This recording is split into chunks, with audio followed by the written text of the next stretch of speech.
किसी विद्युत द्विध्रुव के कारण निरक्षीय स्थिति में विद्युत क्षेत्र कितना होगा, इसका जो गणितीय रूप है वो एग्ज़ाम के पॉइंट ऑफ व्यू से बहुत इंपॉर्टेंट है और 5 मार्क्स में पूछा जाता है। तो जो विद्युत द्विध्रुव है उसको तो हम जानते हैं कि अगर हम किसी को बोल देते हैं कि ये हमारा एक विद्युत द्विध्रुव है, सपोज हमने कहा ये भी एक विद्युत द्विध्रुव है, तो इसका बहुत सीधा मतलब होता है कि ए पर हमारे पास में प्लस क्यू आवेश है, बी पर हमारे पास माइनस क्यू आवेश है और दोनों के बीच की दूरी आप चाहें तो 2a लिखें चाहे तो 2l लिखें, ये इनके बीच की दूरी है।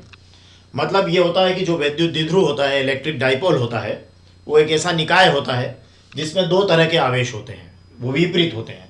तो एक पर प्लस क्यू एक पर माइनस क्यू और दोनों एक दूसरे से बहुत न्यूनतम दूरी पर होते हैं। तो आपने कहा वो न्यूनतम दूरी कितनी है, 2a है।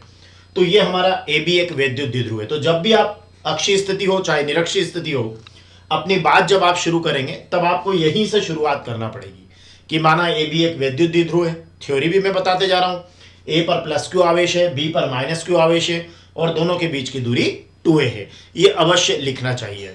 फिर उसके बाद में निरक्षीय स्थिति का क्या मतलब है, तो निरक्षीय स्थिति का मतलब आप समझिए कि जिस पॉइंट के ऊपर भी आपको विद्युत क्षेत्र की तीव्रता निकालनी है, जिस किसी भी बिंदु पर निकालनी है, वो निरक्षीय स्थिति में है।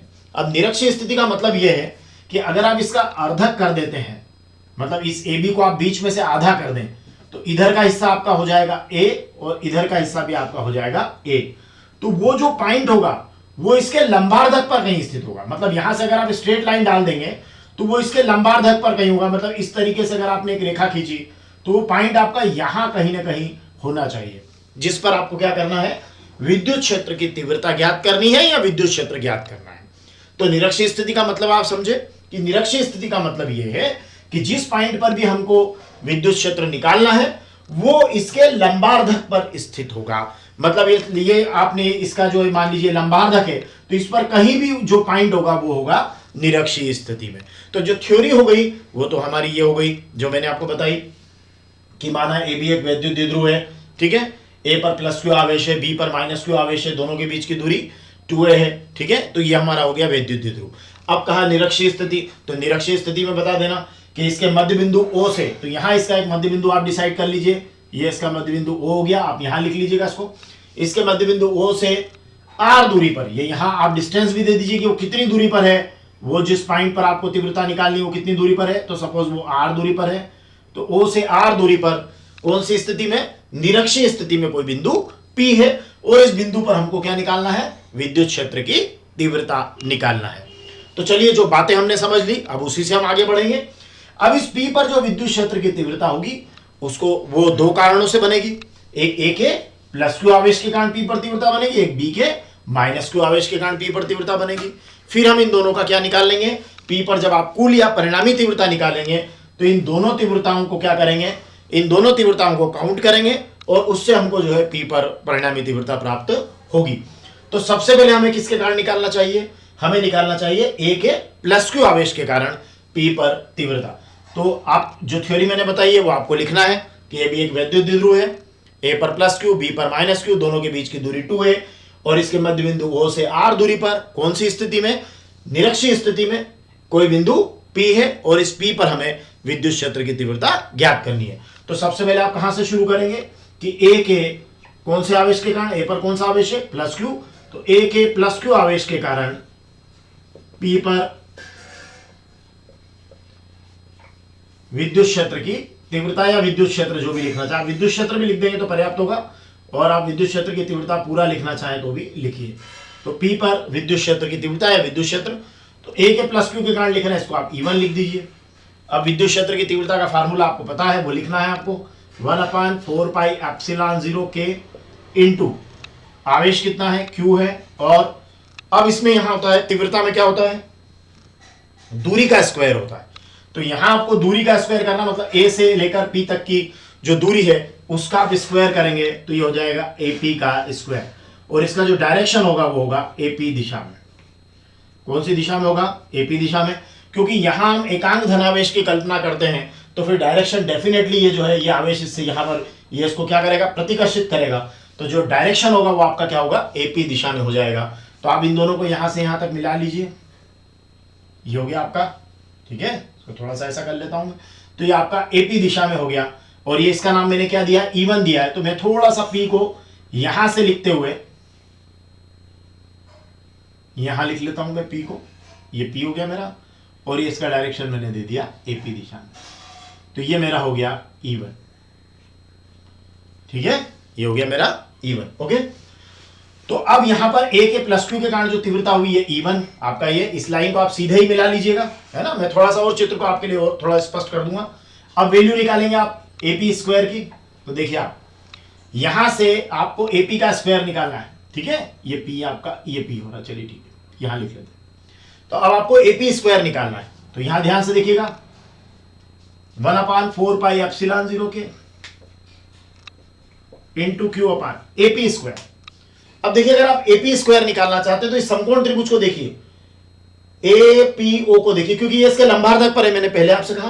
तो एपीओ ये आपका समकोण त्रिभुज है, और इसमें आपको एपी स्क्वायर निकालना है, मतलब आपको कर्ण का स्क्वायर निकालना है, ठीक है। तो अगर आप यहां देखते हैं कि समकोण त्रिभुज, यहां आपको वैल्यू लिखना है, वो आप लिख दीजिएगा, पर आप पहले समझ लीजिए कि ये वैल्यू एपी का स्क्वायर आया कैसे। तो आप ध्यान से देखिए कि ये अगर एपीओ ले लेते हैं आप, समकोण त्रिभुज, है ना, मतलब आपका क्या लिया आपने, आप बता दीजिए कि समकोण त्रिभुज कौन सा है। समकोण त्रिभुज एपीओ में कौन सी प्रमेय से है, पाइथागोरस प्रमेय से। क्यों पाइथागोरस प्रमेय लगाई, प्रमेय पाइथागोरस प्रमेय से क्यों, क्योंकि आपको कर्ण निकालना है, लंब और आधार दोनों दिए हुए हैं। तो पाइथागोरस प्रमेय कहती है कि जो कर्ण का स्क्वायर है मतलब एपी का स्क्वायर है, वो लंब का स्क्वायर मतलब ओपी का स्क्वायर, और प्लस आधार का स्क्वायर मतलब एओ के स्क्वायर के बराबर है। ये हो गया, देखिए आप, ये कर्ण, ये लंब और ये आधार। तो एपी का स्क्वायर अगर आप निकालेंगे तो कितना निकल के आने वाला बताइए, ओपी का स्क्वायर मतलब आर का स्क्वायर, प्लस ओ ए का स्क्वायर मतलब ए का स्क्वायर। तो आर स्क्वायर प्लस ए स्क्वायर, ये वैल्यू आपको यहां रख देना है। तो ये हो जाएगा आर स्क्वायर प्लस ए स्क्वायर, और इसको आप इक्वेशन नंबर 1 बना दीजिएगा। उसका कारण आपने यहां दे दिया कि ये जो समकोण त्रिभुज के कारण आपने इस वैल्यू को ऐसे निकाल लिया। अब आपको निकालना है दूसरा, अब ए के प्लस क्यू के कारण जैसा आपने किया है वैसे आप बी के माइनस क्यू के कारण करेंगे। तो बी के माइनस क्यू के कारण पी पर तीव्रता देखिए, तो ऐसा कैसा बिल्कुल लिखना है आपको, बी के माइनस क्यू के कारण, बी के माइनस क्यू आवेश के कारण, ठीक है। कहां पर तीव्रता, पी पर तीव्रता, ठीक है। मैं पूरा नहीं लिख रहा हूं, तीव्रता कौन सी ये भी पता है, विद्युत क्षेत्र की तीव्रता, बिल्कुल ऐसा कैसा लिख दीजिएगा। तो अब ये आपका E1 की जगह क्या हो गया, E2 हो जाएगा, 1/4 पाई एप्सिलॉन 0 के इंटू क्यू अपान। अब देखिए बी के माइनस क्यू के कारण पी पर तीव्रता निकालेंगे। तो देखिए ये आपका ये वाला, ये यहां से लेकर ये यहां, मतलब आपको ये पीबी स्क्वायर निकालना है ना, मतलब आप दूरी का जो स्क्वायर हो गया वो पीबी स्क्वायर हो जाएगा, ठीक है। ये आपका हो जाएगा पीबी स्क्वायर। मैं यहां शुरू से ही एक आदत बनाता हूं, इसको मैं एपी लिखता हूं, इसको मैं पीबी लिखता हूं, आप भी वैसा ही कीजिएगा। मतलब आप क्या कीजिएगा, हमेशा प्लस से चलिएगा। तो यहां प्लस से चले तो एपी हो जाएगा, और यहां अगर एकांक धरावेश मानते तो फिर प्लस से चलना चाहिए, पीबी हो जाएगा। ताकि उससे क्या होगा कि जो दिशा है वो पीबी दिशा में, मतलब आपको दिशा की प्रॉब्लम नहीं आएगी। आप लिखेंगे ही वैसे, एक को एपी एक को पीबी, तो एक एपी डायरेक्शन में हो जाएगा, एक पीबी डायरेक्शन में हो जाएगा। तो ये आपका E2 यहां आ गया, ओके, ये E2 यहां आ गया। चलिए ये E1 उधर चला गया और E2 इधर आ गया, ओके। इसको आप E1 को थोड़ा सा सीधा कर लेंगे, मैं भी आपको एक दूसरे डायग्राम से ये सब बातें बता दूंगा एक और इसके बाद, क्योंकि जब परिणाम ही निकालूंगा तो मैं एक डायग्राम और बना दूंगा। चलिए अब आप क्या करेंगे, देखिए आपको E2 निकालना है, E2 1/4 पाई एप्सिलॉन 0 के इंटू क्यू अपान पीबी का स्क्वायर। अब वही तो हो रहा है यहाँ, पीबी के स्क्वायर में भी वही क्या हो रहा है, वही पाइथागोरस लगेगी, लेकिन इस बार क्या होगा, इस बार जो पाइथागोरस लगेगी वो कौन से समकोण त्रिभुज में लगेगी, पीओबी में, है ना। जैसे यहाँ एपीओ लिखा था वैसे आप पीबीओ कर दीजिएगा, ठीक है ना, क्योंकि ए की जगह अब यहाँ क्या आ गया है, बी आ गया, बाकी पी और ओ पॉइंट तो वही है, और ये एक समकोण त्रिभुज है, ये भी एक समकोण त्रिभुज है। तो आप इसको यहां से कर दीजिए, आप इस बार आपका समकोण त्रिभुज क्या हो जाएगा, ए की जगह आपका क्या आ गया, बी आ गया, ठीक है। तो समकोण त्रिभुज बीपीओ में कौन सी प्रमेय से, पाइथागोरस प्रमेय से, ठीक है। अब पाइथागोरस प्रमेय आपने लगाई तो वही आपका कर्ण वर्ग मतलब किसका स्क्वायर हो जाएगा आपकी बार, बीपी का स्क्वायर, ओके। लंब वर्ग किसका हो गया, वही ओपी का स्क्वायर, जैसा आपने अभी किया ऊपर आपने, ये ओपी का स्क्वायर, और ये हो गया, पहले आपने एओ का स्क्वायर किया था, अब आप करेंगे बीओ का स्क्वायर। अब देखिए अब बीपी का स्क्वायर क्या है आपका, देखिए ओपी का स्क्वायर, ओपी का स्क्वायर मतलब वही आर स्क्वायर, और ये आपका हो गया A square, R square plus A square, आप यहां लिख दीजिए आर स्क्वायर प्लस ए स्क्वायर, ये हो गई इक्वेशन नंबर 2। और कहां से आया, तो बोले यहां से आया। तो ये वैल्यू आपकी E1 हो गई 1/4 पाई एप्सिलॉन 0 के Q upon are square plus A square, और E2 भी आपका हो गया 1/4 पाई एप्सिलॉन 0 के Q upon are square plus A square. हम यहाँ बहुत ध्यान से अगर देखें तो E1 और E2 के परिमाण बराबर है, मतलब E1 अगर 1/4 पाई एप्सिलॉन 0 के Q upon are square plus A square है, तो E2 भी 1/4 पाई एप्सिलॉन 0 के Q upon are square plus A square है, मतलब दोनों के परिमाण आपस में बराबर है। और उसका कारण है बराबर होने का कि समकोण त्रिभुज में ये दोनों ही क्या बन गए थे, कर्ण बन गए थे। तो कर्ण बनने के कारण क्या हुआ कि आपको कर्ण का स्क्वायर निकालना पड़ा, तो यहाँ एपी का स्क्वायर भी वही है जो यहाँ बीपी का स्क्वायर या पीबी का स्क्वायर है। तो इस कारण से ये दोनों वैल्यूज आपस में क्या हो गई, बराबर हो गई, क्योंकि 1/4 पाई एप्सिलॉन 0 के क्यू तो दोनों जगह है, ठीक है। अच्छा, दूसरा माइनस क्यू के कारण जब आप लिखते हैं बी के माइनस क्यू के कारण, तो यहां माइनस नहीं लगाना है, ठीक है। अगर विभव होता तो आप यहां माइनस लगाते, तीव्रता में माइनस इसलिए नहीं लगाना है कि डायरेक्शन में वो माइनस आपका शामिल हो चुका है, तो वो डायरेक्शन में आ गया कि वो पीबी दिशा में, तो एक आपका चला गया एपी दिशा में, ये एपी दिशा में चला गया, और एक चला गया आपका पीबी दिशा में। बस ये ध्यान रखना, एपी दिशा में तो एपी का स्क्वायर, पीबी दिशा में तो पीबी का स्क्वायर, बस। और बीपी का स्क्वायर है पीबी के स्क्वायर की वैल्यू वही है जो एपी के स्क्वायर की। तो चलिए अब हम और थोड़ा आगे बढ़ते हैं, और मैं अब आपको क्या करना, मुझे क्या करना है, आपको मुझे आपको पी पर परिणामी तीव्रता बताना है। तो मैं थोड़ा सा स्पष्ट चित्र बनाते हुए पी पर परिणामी तीव्रता आपको लाने की कोशिश करता हूं, और आप इस बात को जरूर समझिएगा कि पी पर परिणामी तीव्रता कैसे निकाली गई। अब हम पी पर परिणामी तीव्रता को ज्ञात करेंगे कि इस पी पर परिणामी तीव्रता कितनी है। तो ए के प्लस क्यू आवेश के कारण E1 हमने अभी निकाला था, और बी के माइनस क्यू आवेश के कारण E2 हमने अभी निकाला, और हमने ये भी समझा कि जो दोनों तीव्रताएं हैं उनका परिमाण जो है, मतलब दोनों विद्युत क्षेत्र का, ए के प्लस क्यू के कारण या बी के माइनस क्यू के कारण, दोनों के विद्युत क्षेत्र का जो परिमाण है 1/4 pi epsilon 0 q upon are square plus A square, दोनों में सेम आया है। तो अब हमको क्या करना है, पी पर निकालना है परिणामी तीव्रता। तो सब देखिए, परिणामी तीव्रता किस किस के बीच की निकलेगी, E1 और E2 के बीच में निकलेगी। तो सबसे पहले अगर हम देखें कि मान लीजिए सपोज अगर ऐसा मानते हैं कि ये जो क्षैतिज है इसके साथ इस E1 का जो झुकाव है, ये मान लीजिए आपने मान लिया ये है कितना है, थीटा है, ठीक है। तो ऐसी परिस्थिति में आप देखिए क्या होने वाला है ना, ये यहां से आप इसको ऐसे झुकाव को यहां देख लीजिएगा, ये थीटा है। तो अगर ये झुकाव यहां थीटा है, तो अब देखिए E1 जो है, ये E1 ऐसे जा रहा है, तो E1 के दो लंबवत घटक होंगे, देखिए आप ध्यान से, ये E1 है, तो इसके दो लंबवत घटक होंगे, एक ये वाला, ओके, और एक ये वाला, ठीक है। तो देखिए अब चूंकि यहां एंगल बन रहा है, तो मैं आपको एक बात बता देता हूं, जिस जगह भी एंगल बनेगा उसको आप कॉस वाला घटक मानेंगे। तो यहां आपका हो जाएगा, ये देखिए E1 कॉस थीटा, ओके, ये E1 कॉस थीटा हो गया। और अब एक घटक किधर जा रहा है, ऊपर, ये ऊपर कर दिया आपने इसको, ये हो गया। स्ट्रेट लाइन खींच लीजिएगा थोड़ा सा, और मेरी अपनी दुविधाएं हैं, ये देखिए अब यहां क्या हो गया, देखिए ये हो गया E1 साइन थीटा, हो गए दो लंबवत घटक, एक E1 cos थीटा, एक हो गया E1 sin थीटा, ओके। तो ये यहां आपने क्या किया, ये जो E1 था इसके दो लंबवत घटक हो गए, विद्युत क्षेत्र E1, ये हो गया E1 cos और ये हो गया E1 sin, ये एंगल यहां थीटा है, ओके। अब E2 के लिए भी दो लंबवत घटक देखते हैं अपन, देखिए क्योंकि E2 भी ऐसे आ रहा है, ऐसे आ रहा है, तो ऐसे में यहां इसके साथ जो झुकाव बन रहा है वो कितना बन रहा है, थीटा बन रहा है। एक्चुअली आप इसको ऐसे आगे ले जाएंगे तो ये थीटा यहां बनेगा, शीर्षाभिमुख से ये थीटा हो जाएगा, या सरल शब्दों में समझे तो E1 और E2 के बीच 2 थीटा का कोण आप मान लीजिएगा, तो आपके लिए क्लियर हो जाए। अब ये यहां थीटा बन रहा है, देखिए आप, तो ऐसी परिस्थिति में जब ये एंगल यहां बन रहा है, तो अब इसके भी दो लंबवत घटक हो गए, देखिए आप, ये देखिए E2 ऐसा है, तो इसके दो लंबवत घटक हो गए, एक और एक दो। तो अब ये वाला कौन सा होगा इसका, ये E2 ऐसे है, तो चूंकि एंगल यहां है तो ये वाला घटक कौन सा होगा, कॉस ही होगा, तो ये हो गया आपका E2 cos थीटा। और यहां नीचे की तरफ कौन सा हो जाएगा, ये नीचे की तरफ हो जाएगा आपका E2 sin थीटा, ओके। ये देखिए, तो अब देखिए E1 के दो लंबवत घटक हो गए, ये E1, इसका एक लंबवत घटक E1 cos E1 sin, और E2 ऐसे है तो इसके दो लंबवत घटक हो गए E2 cos और E2 sin।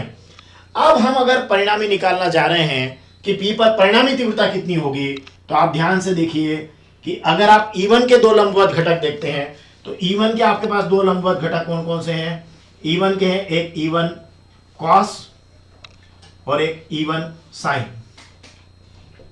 E2 के कौन कौन से हैं, ध्यान से देखिए, एक है E2 कॉस और एक है E2 साइन। अब आप ध्यान से देखिए, ये E1 साइन जो है ये किस दिशा में है? ये ऊपरी दिशा में ऐसे जा रहा है, ऐसे ऐसे जा रहा है, नीचे से ऊपर, है ना। ये E1 साइन किधर जा रहा है? ये ऊपरी दिशा में जा रहा है। और अगर आप E2 साइन को देखें तो ये PO दिशा में जा रहा है। और अब अगर हमें पता है कि E1 और E2 के परिमाण तो समान है, तो ये एक दूसरे को क्या कर देंगे? निरस्त कर देंगे। सरल शब्दों में समझे तो ये एक ही रेखा के ऊपर एक ऊपर है और एक नीचे है, विपरीत सदिश हो गए, समाप्त करेंगे। और चूंकि इनके परिमाण बराबर हैं तो ये एक दूसरे को क्या कर देंगे? समाप्त कर देंगे। तो साइन साइन के घटक तो समाप्त हो गए। अब बचे कौन? कॉस वाले। तो देखिए, ये कॉस इधर है, E1 कॉस भी इधर है और E2 कॉस भी इधर है, मतलब दोनों ही इस तरफ है, इस दिशा में, ठीक है। तो ये E1 कॉस और E2 कॉस, तो P पर जो परिणामी तीव्रता होगी वो केवल इन दो तीव्रताओं का ही योग होगी और इसी को हम बोलेंगे E। ये P पर परिणामी तीव्रता आपकी E हो गई और ये वैल्यू होगी E1 cos theta plus E2 cos theta. इसका जो परिमाण होगा वो E1 cos थीटा और E2 cos थीटा के योग के क्या होगा? बराबर होगा। तो ऐसे में P पर जो परिणामी तीव्रता होगी, अगर हम उसको निकालने जाएंगे तो P पर परिणामी तीव्रता कितनी होगी? P पर परिणामी तीव्रता हो जाएगी आपकी E is equal to E1 cos theta plus E2 cos theta. ये हो गया आपकी P पर परिणामी तीव्रता, मतलब ये दोनों तीव्रताओं का योग हो गया। जो कॉस कॉस घटक है वो जुड़ जाएंगे, साइन साइन घटक कैंसिल हो जाएंगे। अब E1 और E2 के परिमाण बराबर हैं, तो आप इसको लिख सकते हैं, ये भी E1 cos हो गया और ये भी, चूंकि E1 और E2 के परिमाण आपस में क्या है? बराबर हैं, तो ये भी E1 cos कर लीजिए, ये भी E1 cos हो गया, तो ये हो जाएगा आपका 2E1 cos थीटा। मतलब यहां पे E1 कर लिया तो ये हो गया E1 cos plus E1 cos 2E1 cos, कारण E1 और E2 के परिमाण क्या है? बराबर है। वैल्यू पुट कर दीजिए,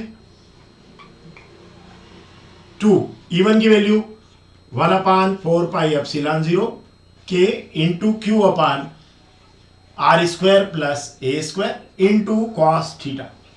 ओके, ये वैल्यू है आपके पास में। ये यहां से आपने E1 का मान रखा। अगर आप यहां पे इसको E2 मान लेते तो भी वही वैल्यू होती, 2E2 cos थीटा लिखते थे तब भी वही वैल्यू होती, 2E1 cos थीटा लिखने पर भी वही वैल्यू हुई। अब आप क्या करेंगे? यहां से cos थीटा को भी ले लीजिए। अब cos थीटा आप कहीं पर भी निकाल लीजिए, आप इस साइड निकालना चाहे इस साइड निकालना चाहे इस साइड, किसी भी समकोण त्रिभुज में आप cos थीटा की वैल्यू निकाल लीजिए। तो देखिए, मैं समकोण त्रिभुज ले रहा हूं, कोई सा भी ले लीजिए, पहले वाला ले लीजिए, ठीक है। AOP में, AOP में देखिए, AOP में ले लिया मैंने। तो देखिए cos थीटा क्या हो रहा है? cos क्या होता है? देखिए, ये वाला समकोण त्रिभुज ले लीजिए, घबराई मत, बिल्कुल आसानी से, बहुत सरल है। cos थीटा होता है आधार बटे कर्ण। रखिए वैल्यू अब जल्दी से cos थीटा की, मतलब cos थीटा पहले निकाल लीजिए। आधार कितना है? एक त्रिभुज ले रहे हैं आप, कौन सा लिया आपने? AOP में आधार कितना है? AO, ये A और कर्ण, तो ये हो जाएगा AP। अभी हमने थोड़ी देर पहले AP का स्क्वायर निकाला था पाइथागोरस प्रमेय से, कि AP का स्क्वायर होता है आर स्क्वायर प्लस ए स्क्वायर या a square plus r square, जो भी आप लिखना चाहें। मतलब AP का स्क्वायर होता है लंब वर्ग आर स्क्वायर प्लस आधार वर्ग A square, R square plus A square. और यहां हमने क्या किया है कि देखिए, आपको चाहिए केवल कर्ण, मतलब आपको चाहिए AP, मतलब आपको ओनली चाहिए AP।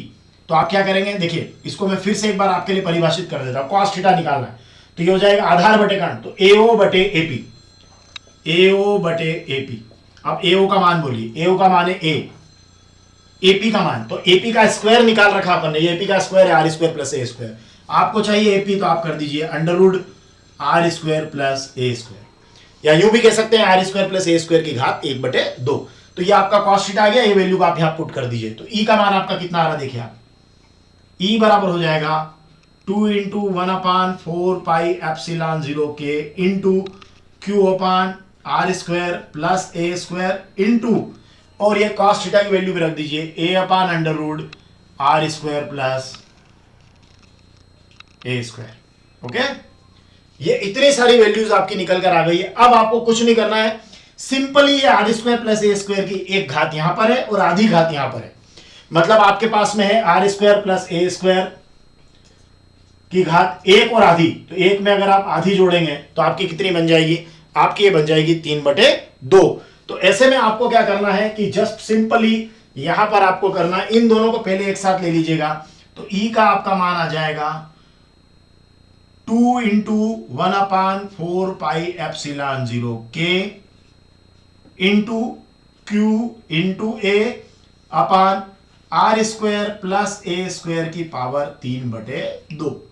सिंपली बस इसको हम अभी एक तुरंत से इसको सॉल्व कर लेते हैं और अगली 2 स्टेप में या 3 स्टेप में हमारा उत्तर निकल कर आने वाला है। तो चलिए अब वो स्टेप भी हम देखते हैं। तो चलिए मैंने ये रफ कर दिया है। अब मैं इसको यहां से आगे लेता हूं। तो ये देखिए आप यहां पर आर स्क्वायर प्लस ए स्क्वायर की पावर 3/2 है। ये 2 इंटू 1/4πε0 के इंटू क्यू इंटू ए है। अब ध्यान से देखिए तो आपको पता चलेगा कि जो वैद्युत द्विध्रुव आघूर्ण होता है, यहां से आपको एकदम क्लिक करेगा, देखिए आप, और वो अक्षीय स्थिति में भी होता है, इसलिए हमको पता रहेगा यहां पे कि वैद्युत द्विध्रुव आघूर्ण P जो है वो होता है Q गुणा 2A। तो Q में 2A का गुणा देखिए आप, यहां से देखिए Q A और 2, तो ये हो गया Q गुणा 2A। इस Q गुणा 2A की जगह आप लिख देंगे P, जिसको हम कह रहे हैं वैद्युत द्विध्रुव आघूर्ण, इलेक्ट्रिक डाइपोल मोमेंट इसको बोलते हैं, और ये एक सदिश राशि होती है, आघूर्ण है, याद रखिएगा कौन सी राशि है, सदिश राशि है। तो Q गुणा 2A की जगह आप लिखेंगे P। तो अब देखिए ये वाली जो E की वैल्यू है क्या हो जाएगी, देखिए आप E की वैल्यू हो जाएगी 1/4πε0 के, और इनकी जगह आपने लिख दिया Q गुणा 2A की जगह P लिख दिया है, और ये हो गया आर स्क्वायर प्लस ए स्क्वायर की पावर 3/2। क्या लिखा आपने, थोड़ा सा बड़ा लिख देता हूं, P लिख दिया आपने। ओके, अब यहां आ गए, तो चलिए आगे बढ़ते हैं। अब हम क्या करेंगे, देखिएगा यहां से आप ध्यान से देखिएगा कि ये ए बी एक वैद्युत द्विध्रुव है, इलेक्ट्रिक डाइपोल है, और एक आदर्श द्विध्रुव का आकार नगण्य होता है। तो ऐसे में ये जो 2A डिस्टेंस है ये तो वैसे ही कम है, और फिर यहां A हो गया और कम हो गया। तो यहां हम कहेंगे कि चूंकि A is less than R, actually R तो अक्षीय स्थिति में कहीं भी हो सकता है, तो A R की तुलना में क्या है, बहुत छोटा है। तो ऐसे में आप आर स्क्वायर की तुलना में ए स्क्वायर को क्या कर सकते हैं, नगण्य मान सकते हैं। तो आप लिखेंगे कि आर स्क्वायर की तुलना में ए स्क्वायर नगण्य है, यह आप मान सकते हैं, क्योंकि आपने कहा कि यह आदर्श द्विध्रुव का आकार नगण्य होता है। ए इज लेस देन आर है, तो ए बहुत छोटा है, तो ऐसे में ए स्क्वायर को आप हटा दीजिएगा। अब आपके पास जो वैल्यू बच रही है उसको आप देखिए, 1/4πε0 के इंटू P अपान, और ये देखिए ए स्क्वायर को हटा दीजिए, हटाने का मतलब है पूरा ऐसे ऐसे हटा दीजिए। अब जो बचा वो बिल्कुल वैसा वैसा लिख दीजिए ताकि कोई कंफ्यूजन नहीं। आर स्क्वायर की पावर 3/2, 2 से 2 कैंसिल होगा, E की वैल्यू आ जाएगी 1/4πε0 के इंटू P अपान, 2 से 2 कट गया, P अपान R3। आप चाहें तो न्यूटन प्रति कूलम लिख दीजिएगा, इसका मात्रक है, और ये आपका निरक्षीय स्थिति में विद्युत क्षेत्र की तीव्रता या विद्युत क्षेत्र का सूत्र है। जब यही सूत्र अक्षीय स्थिति में जाता है तो यहां 2P लगा रहता है। तो इसका मतलब यह हुआ कि अक्षीय स्थिति में जो तीव्रता होती है वो निरक्षीय स्थिति की 2 गुनी होती है। तो यह भी एक महत्वपूर्ण हमारा कंक्लूजन जो हमने समझा।